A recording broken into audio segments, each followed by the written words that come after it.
Rebuilding through hospitality. Rebuilding through hospitality. Okay. Very good. Very good.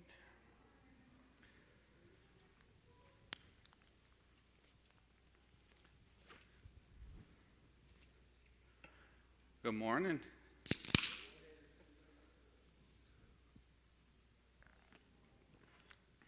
All right.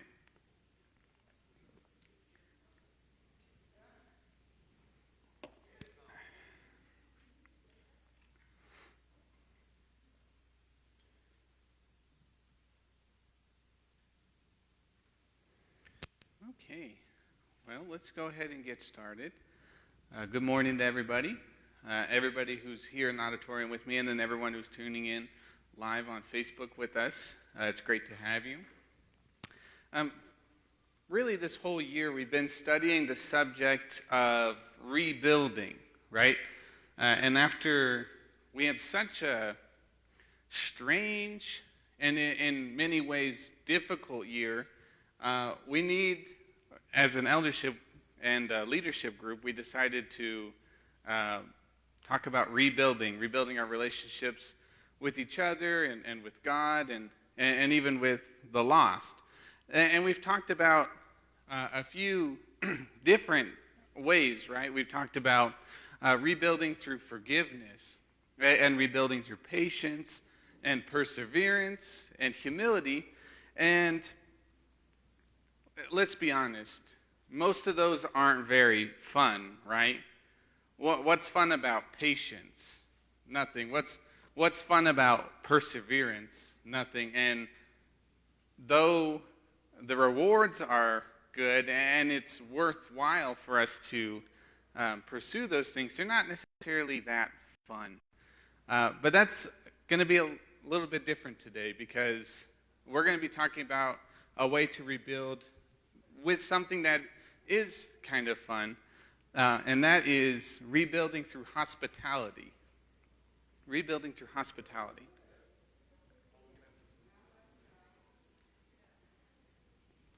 Okay. I do not have the... Hey, Liv, could you go get the clicker for me? Well, very good. So let's start with just a simple question, because it can look a little different depending on who you are. But what is hospitality?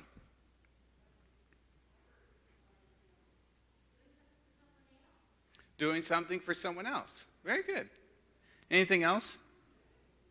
What else is hospitality? Yes, sir. No, I believe, now that's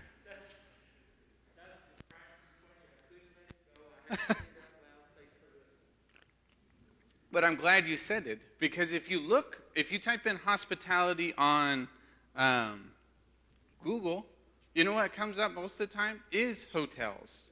Yes, believe me, I did a lot of research for this. Most everything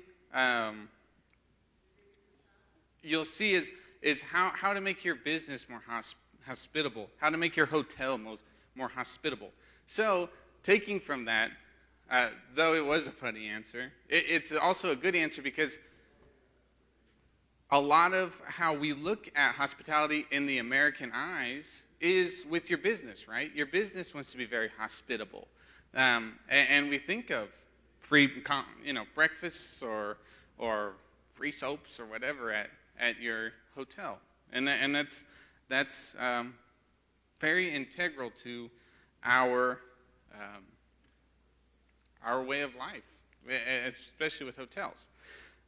Anyone have anything else they want to add to what hospitality is?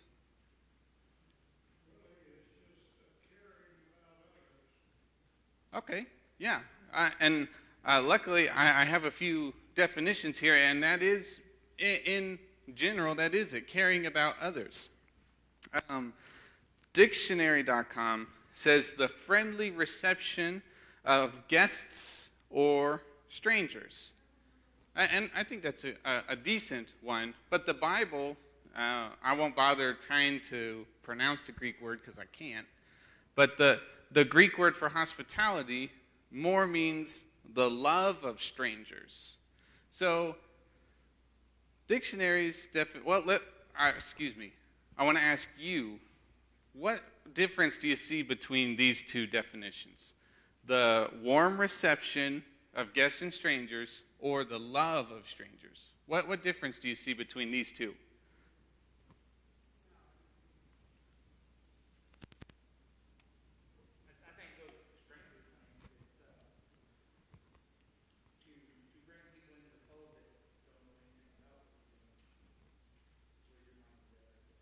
Yeah, bring people into the fold. I like it. The thing that keeps coming to my mind as you're talking is fellowship down the hall, where we get together. The fellowship hall? Yes, exactly. And we'll talk a little bit more about that later, but that's a good example. Exactly. Any other differences anyone else sees between the two definitions?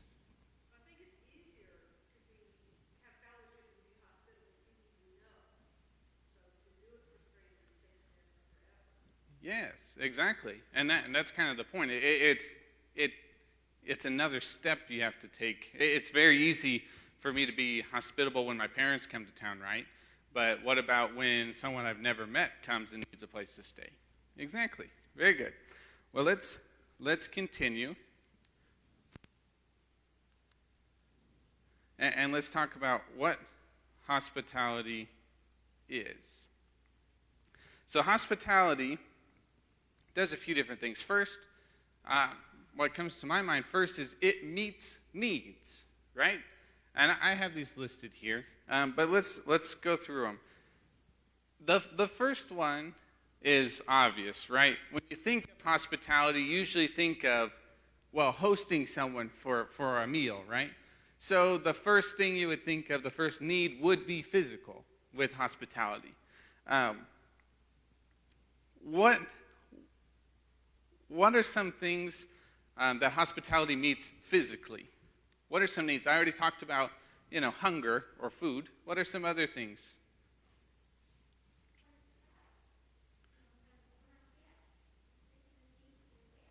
Oh, rest. Very good. Yeah, that's a good one. Especially if they're traveling through and you're a host home for someone or something. Very good. Anything else? What else does it meet?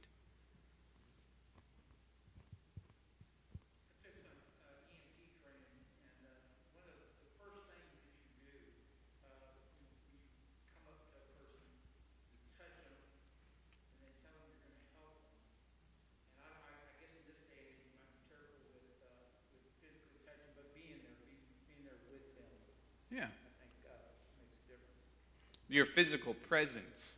Very good. I agree. I think normally, yeah, a handshake or a hug if they're comfortable with that. Exactly. That definitely meets a need. We do need to feel love through touch, handshake or whatever else. Good. Now, my next question is how does meeting these physical needs, touching, rest, food, clothing, whatever, how does meeting these needs move to the next one, which is emotional needs? And maybe first, what might help us is what are some emotional needs that you see in the world?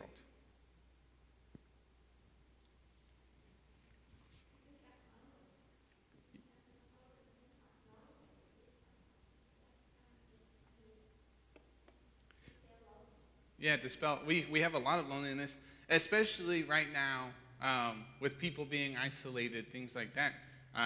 We have people separated from families, not going to work. Yeah, loneliness, especially right now, is a big one. What other emotional needs do you all see? Depression. Good. And simply just being with someone or hosting someone for dinner, I'm not going to say can cure depression, absolutely not, but can at least alleviate some of the symptoms of depression. Good. What else? Anything else? We are social creatures. Mm-hmm. In other words, we need the interaction with each other, and that satisfies the need in our own mind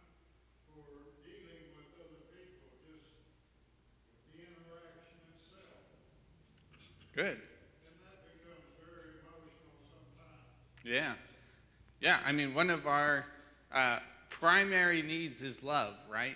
And not a romantic love all the time, but we need a familiar love or a friendly love as well. We need those things. Good.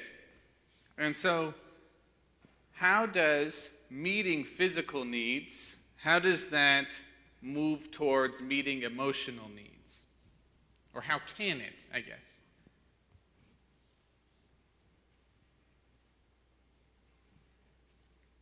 Well, I guess if someone is doing something for you, it makes you feel better. It makes you feel like you're cared. Yeah. Yeah, it meets that need because you feel like, let's say you're lonely or you don't have very many friends or family. If someone is inviting you over for dinner, it feels like they love you or that they want to spend time with you. Good. You feel accepted. Yeah, acceptance is exceptionally important in our lives. So some of us need more acceptance than others, but we all need to be accepted by at least someone, right? Good.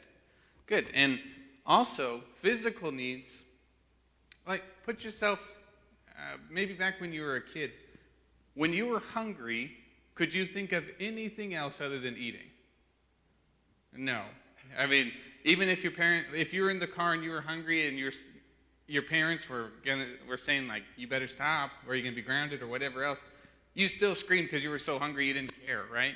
And that's the same way with physical needs in general. When you're hungry, when you're thirsty, when you don't have clothes, you can't move on to meet those other needs, right? You don't care as much about friendship if you're dying of starvation, right? So if we can meet physical needs first, then we can move on to emotional needs. And then once emotional needs are met as well, I would argue that we can move on to spiritual needs. And I think many of us, or most of us, are pretty certain of what the spiritual need is, and that's Christ, right? Christ in people's lives. But if someone is out on the street or very lonely, we'll say maybe they have everything physically, but they have no friends or anything, are they going to want to turn to God? Probably not. All they're going to be thinking about is, I don't have food, clothing, friends, family. And they're going to be desiring that before they desire God. I'm not saying that's right or wrong, but it's a generalization or a fact, I would say, in general. So, why? Well, we'll just continue on. What hospitality also does, I have it up here, so I just want us to think about it, and I want you to tell me what it means. What does it mean that hospitality brings down barriers?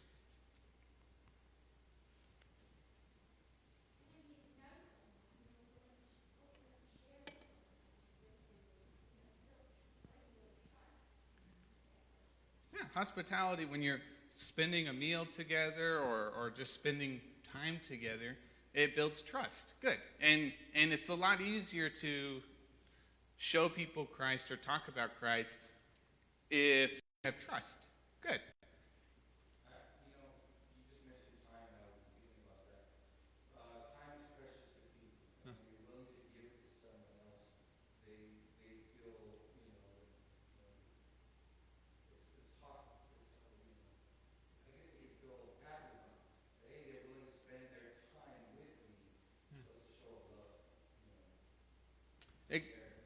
Yes, exactly. Time is a big thing that we can share in hospitality, not just food or clothing or a bedroom, a spare bedroom or whatever else. Yeah, time is very important. Good. And right now, well, not right now. You could read history books and see that it's throughout all history, but people have up guards, right? Probably because different viewpoints on the world, and how do we've talked about this before, especially with humility. How do people see the church a lot of times? Fair or unfair? I don't know if what you're going for, but I think if you open the door and bring them in, they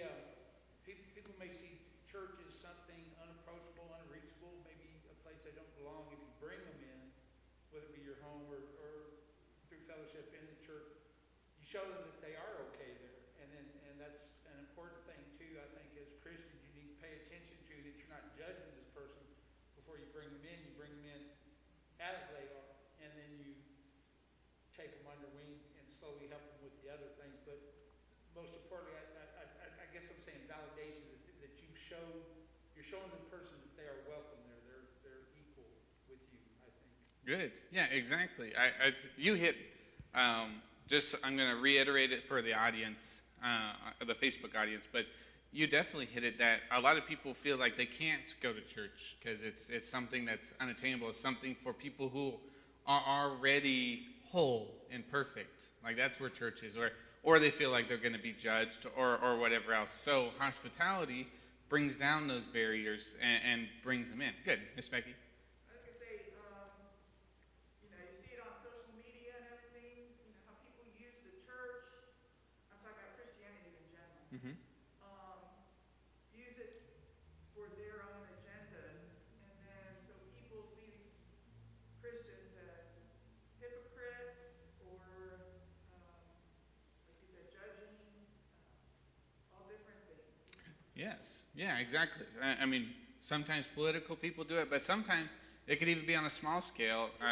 One of my teachers at Sunset, I'm working on my master's right now, and he lives in Mississippi, and he said every businessman has to go to church, whether they believe or not, because people won't do business with someone who doesn't go to church, who's not a brother. So they're just using church just to get a clientele or whatever else, or just because their family does, and if they're going to be a part of the family, they have to go to church.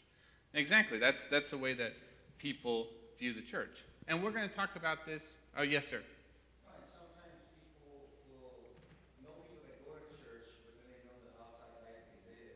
Mm-hmm. And then they'll say, well, why am I going to go? You're doing everything I'm doing, so you're, like you said, you judgmental. Why don't you come to church with me? Why? Because you're drinking with me this weekend. Right.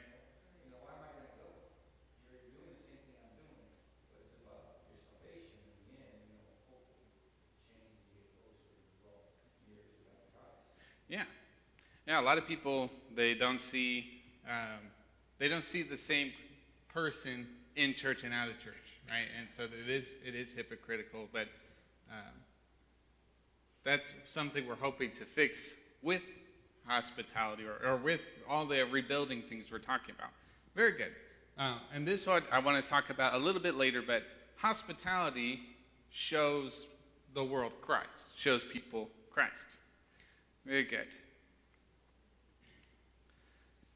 So let's look briefly at what hospitality was like in Judaism, which, as we know, is the context of the Bible, at the very least, the Old Testament, right? Very good. So let's see. We won't do the time. Things are getting a little tight. But I'm sure you guys will be familiar with the story. But here's the scripture, Genesis 18, verses 1 through 5. It's talking about Abraham. And Abraham was at his tent, and 3 men showed up. And this is right before Sodom and Gomorrah.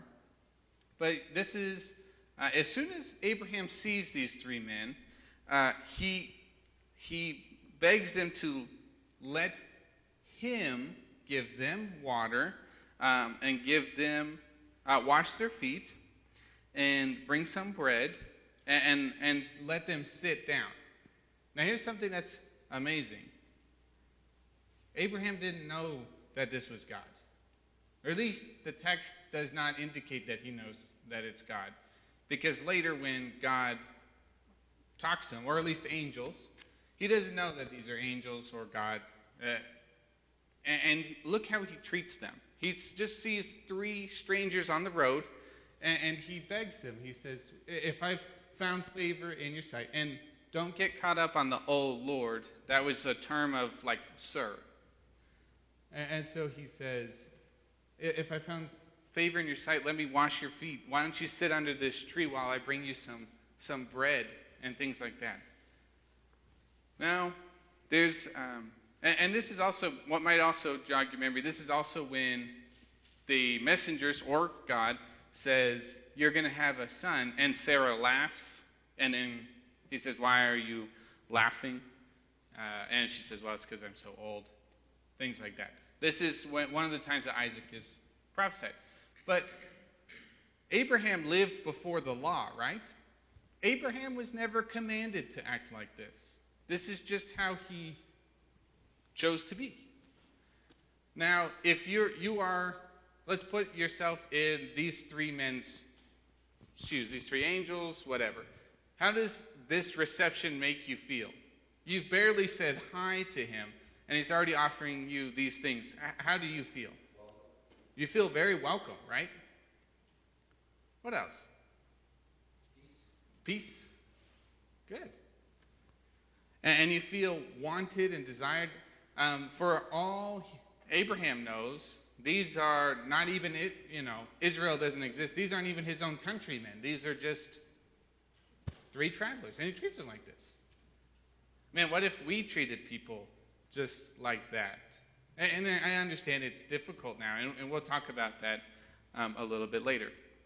Let's quickly go to Leviticus 19:34. This is part of the law.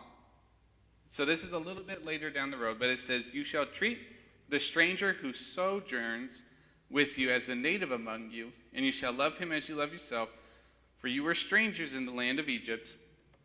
I am the Lord your God." So, what is the golden rule? What is what we call the golden rule?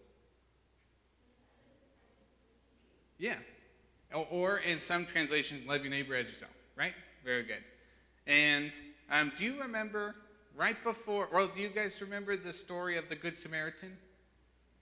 And what brought about the story was a person, I believe he was a lawyer, came to Jesus and said, "What's the golden rule? Or what's the most important thing?" And Jesus said, "Love the Lord your God with all your heart and love your neighbor as yourself." And then he said, "Well, who's my neighbor?" Right? And that's when he told the story of the Good Samaritan. Well, what's interesting is I always thought, well, that's a good question, because does the neighbor just mean Israelites? Does it mean your physical, like your literal neighbor? What does it mean? But the law was already very clear. The law already said, love your neighbor as yourself. But also here in Leviticus 19, it also said, love the stranger too. Not just your Israelite neighbors. Love all people who are with you. Love everybody as you would love yourself. So let's move on down the timeline more to, well, as is the case with everything good that is, Jesus is the perfect example of hospitality, just like he's the perfect example of humility. So let's look at what he did. If we're going to be able to practice hospitality, maybe we should look at what Jesus did and what he did well.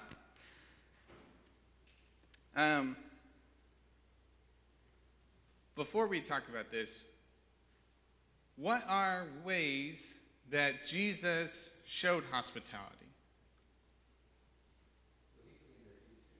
Very good. Yes, he washed the disciples' feet on the very night he was going to be betrayed, nonetheless. Very good. How else did Jesus show hospitality? Feeding people. Yeah. I mean, at least twice we have him feed 4,000 and 5,000 people. Good. How else?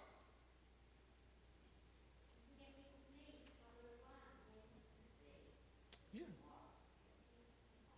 Yeah, he always met people's needs. He always loved strangers. It didn't matter.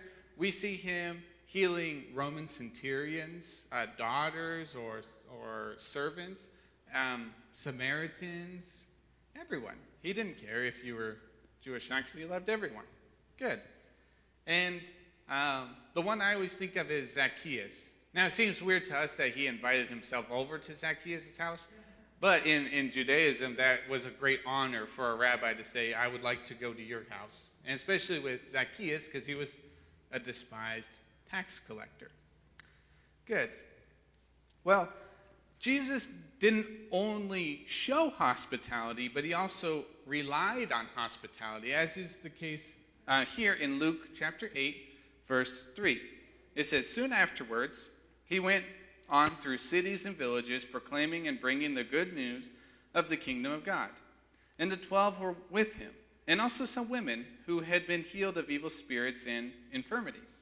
Mary, called Magdalene, from whom 7 demons had gone out, and Joanna, the wife of Chuza, Herod's household manager, and Susanna, and many others, who provided for them out of their means." So what does out of their means tell you? Provided for them out of their means. They gave from what they have, what does that imply to us? They had enough money that they could give it away. They had enough money that they could give it away. That could be an implication. Good. And, however, let's look at the widow. You remember the widow with the 2 mites? And she gave all that she had, right? But she gave of her means, what she had. I think that what implies to us, though it's not a command, I'm not trying to say it's a command at all, but the example we can follow is we too give of our means. I don't believe that God expects us to give more than we're capable, but we give as we can, give as we should. Now, I'll speak for me. Give as I can usually means that I give the least amount that I can, right? And I'm guilty of that, and that's something that I work on as I grow. But we are expected to give just out of our means. Just because we can't give $100,000 to a hospital doesn't mean that we can't be hospitable and help in other ways, right? Just because we can't host 25 people at our house and feed them all doesn't mean we can't host and feed 1 or 2, right? Very good. So let's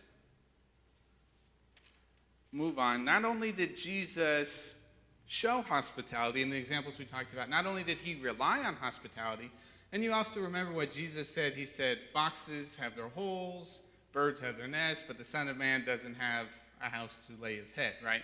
So we know that Jesus was never a rich man. It seems that he always relied on the hospitality of others, as was implicated by Luke 8:3. But Jesus also commanded his disciples to do the same, to rely on hospitality. In this instance, let me change the slide. Matthew 10, verses 8 through 10. This is when Jesus very briefly sends out the 12 disciples. He sends them out 2 by 2. And he lists all kinds of things that if you go to a village and they're not worthy, shake the dust off your sandals, things like that. But I want us to focus on these few things that he tells them.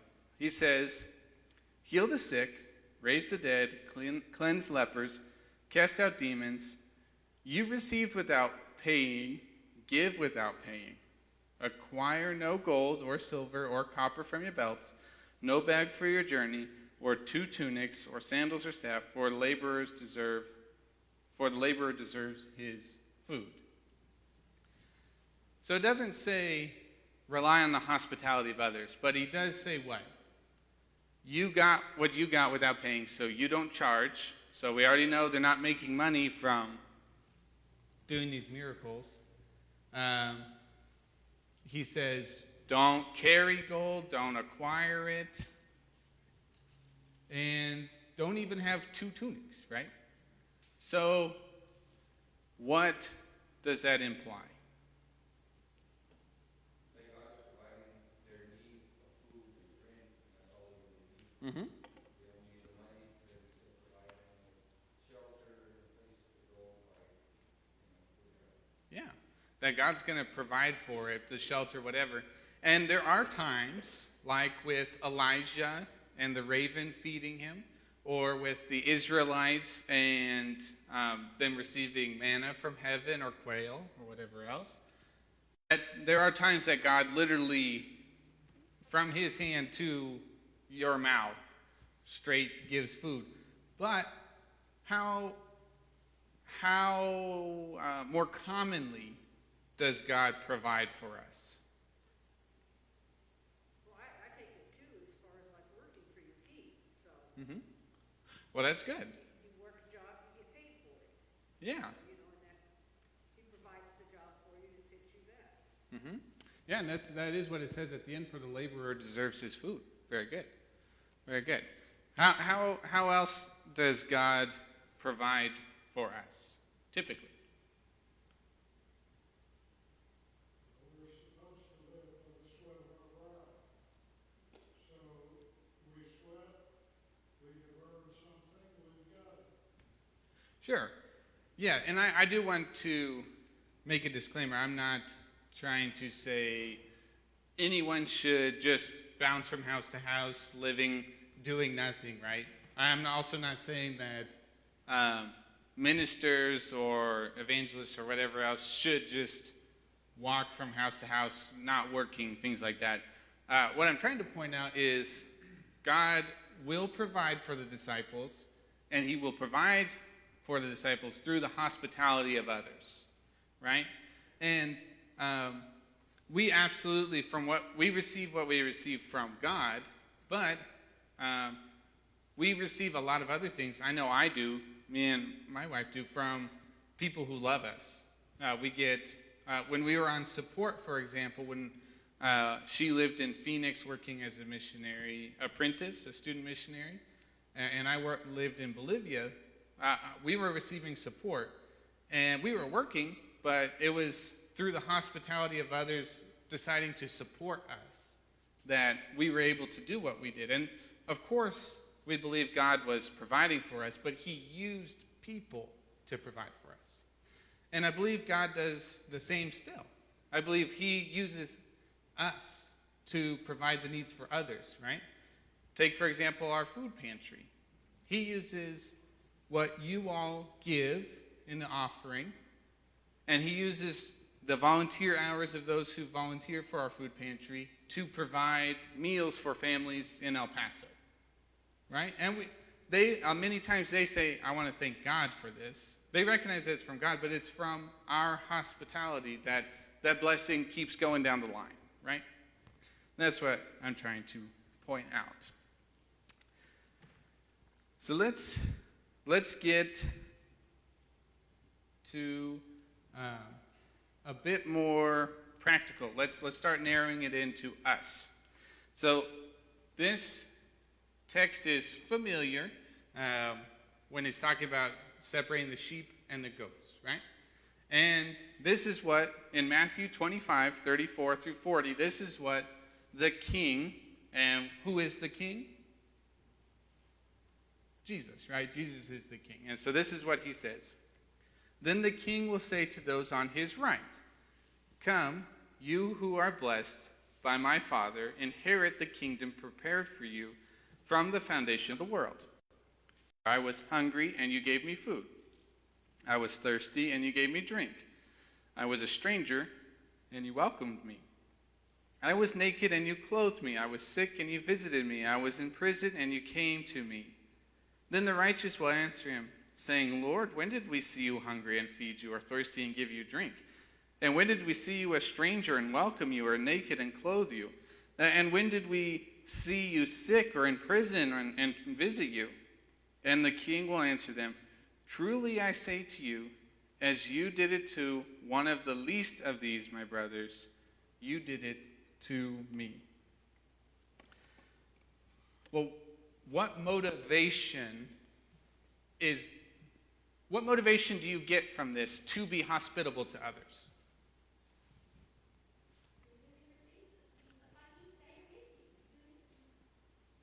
Exactly. That's why we do anything, right? Anything good, that is. We do it for Jesus. We do it for God. And that should be our motivation. If you're like me, of course, that's not always our motivation, but it's the goal, right? And that's a motivation for why we should be hospitable, why we should feed and give water and welcome people or whatever else. It is because it's like we're doing it for Jesus. maybe not necessarily from this text, but what other motivations should we have or do you have for being hospitable to people?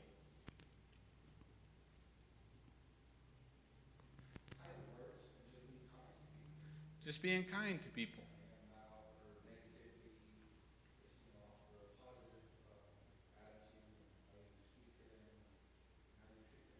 Yeah, just treating them and speaking to them in a good way, in a kind way.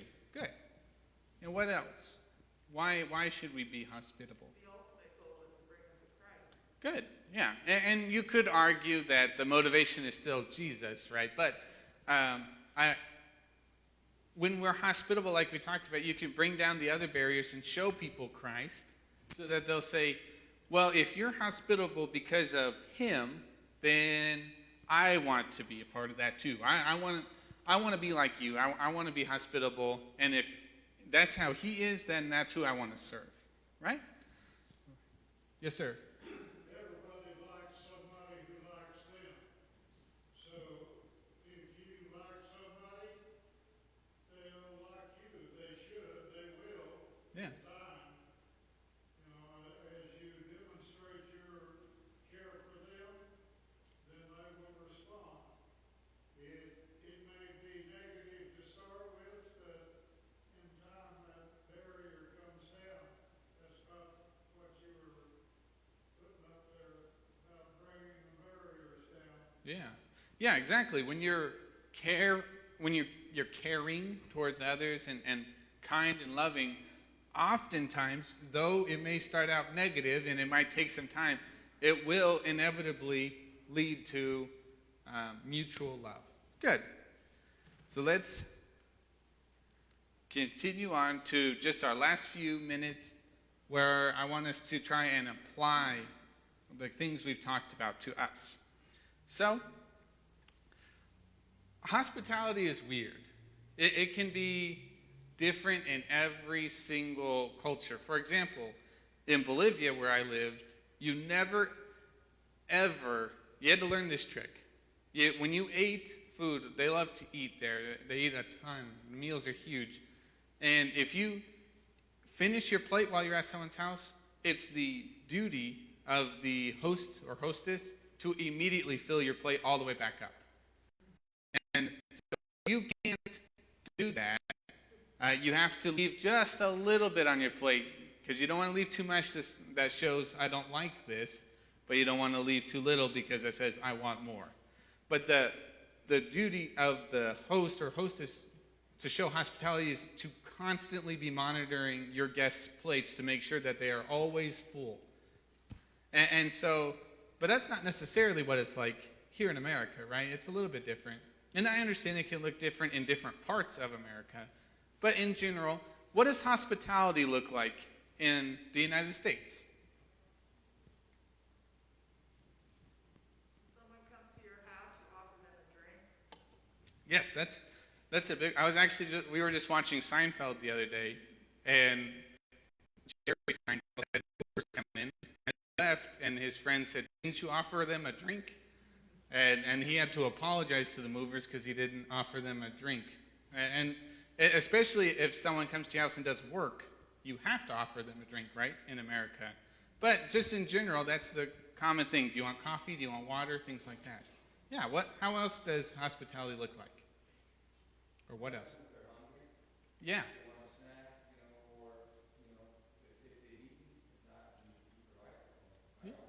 Yeah, no, and yeah, exactly. It may be not always a meal, especially if it's not a meal time, but definitely at the very least a snack. Very good. But most people, and I'm sure you would be as well, most people would be happy to provide a meal if needed, right? Very good. So food and water are very big things, especially if you have a guest over. Good. How else?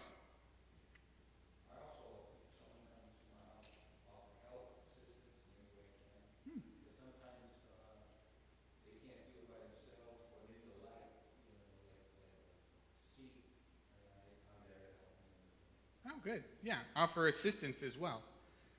Now, in America, and at least in a lot of big cities, and there's reason to be like this, we do not typically invite people into our house, right? People you don't know. And there's a good reason for that, because there's a lot of people who would take advantage of that situation one way or the other. So, while other countries, maybe even smaller towns, can just go out and say, come on in, at least in bigger cities, we can't really do that. You can do that with your neighbors once you meet them. So how can we be hospitable to strangers in the United States?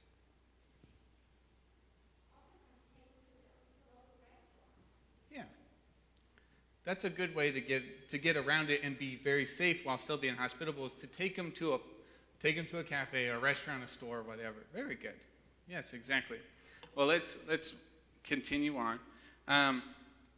What are some things that stop us from being hospitable or showing hospitality?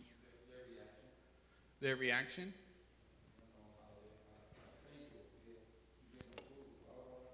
Yeah. Well, it can be a little bit of an insult, right? If some people can take it as saying, like, you're assuming I'm homeless, or assuming I can't provide for myself, so good. And that's the kind of same thing with, like, evangelism, right? We're worried about how they're going to react to it. Good, yeah. What else stands in our way? Selfishness. Yeah. It's not a convenient time. I'd rather use this money for my meal, or whatever else. Very good. I think that's a big one. You touched on it and said fear. That's a very big one. Fear, yeah. And it could be fear of the reaction, but also fear of what, like if you invite them to your house, are they going to steal my stuff? Things like that. Are they going to want to stay? Are they going to want to stay? Yeah, when are they going to leave? Good. You're, Feel like we don't have anything to offer them. yeah, sometimes we can feel like, I don't have anything to offer you anyway, right? When a lot of times, a big one, like you said, is one that's free, in a way, is our time. We can offer our time with people. But a lot of times we only think, well, I don't have a lot of money to give, or whatever else. Good. Anything else?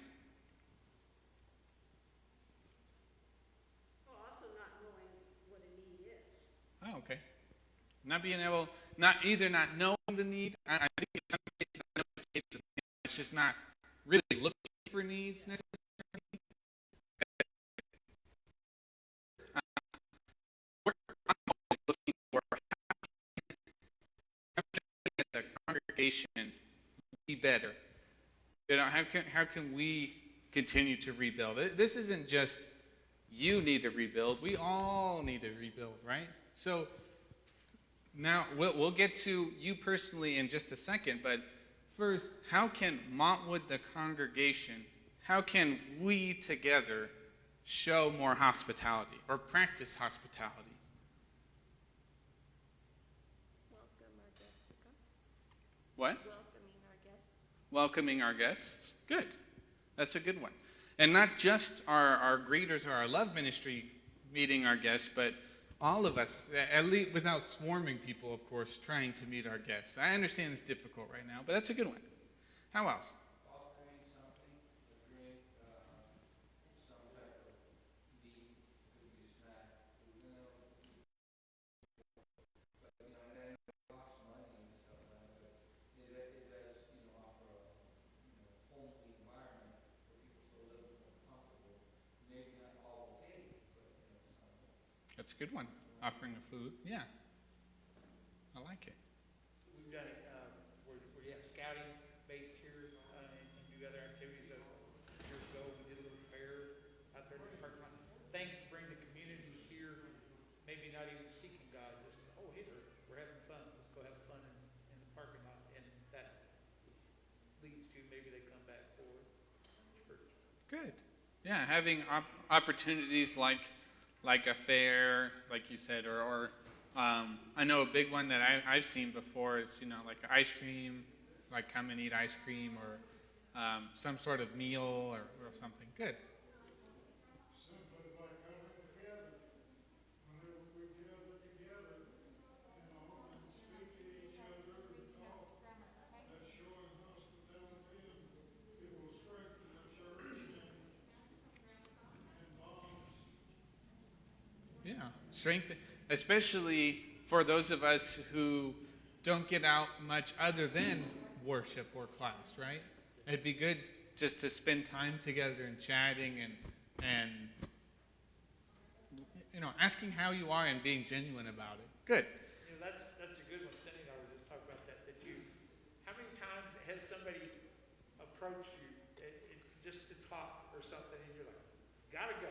Yeah. You just take off, and that's a big one. If you just, it's the time. We've said it many, many times in all the different headings.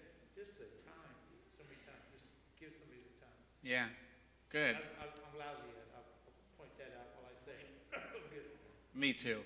Yes. You mentioned that you right now kind of based on it, and we do programs in school where no matter, because we try to get our students to talk to each other because they're so strange, they stay with their little group. Uh-huh. But if you put food in the mix, everybody eats. Yeah.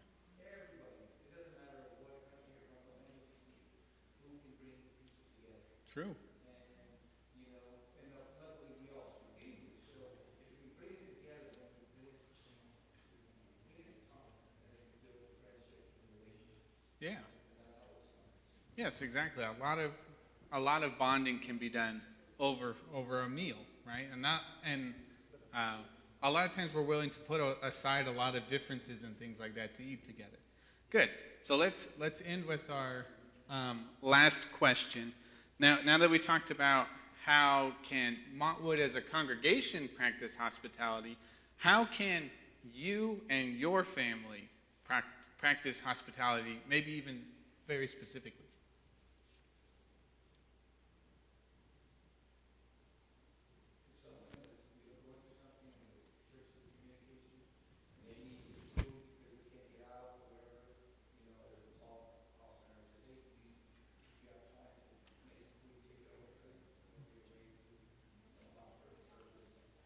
That's good. Yeah, I'm offering to take meals and food to people. Good. How else?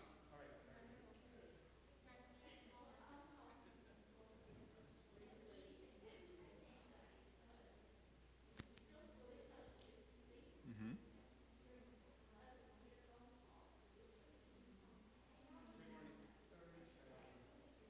Yeah, and how much does it mean when someone just out of the blue calls you just to check in? It means a lot, right? And that's a very easy way that we can show hospitality to people.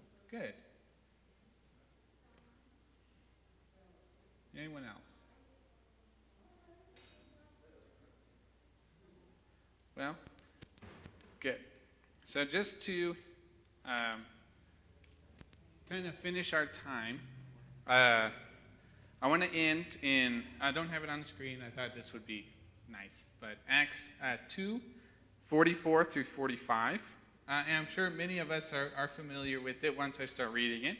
Acts 2:44 through 45.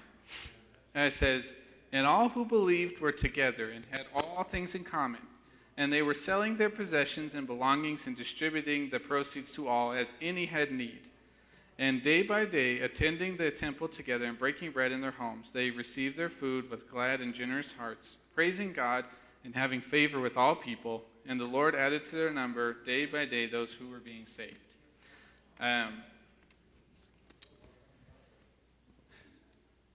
That's a pretty extreme thing, right? Selling everything you have and distributing it.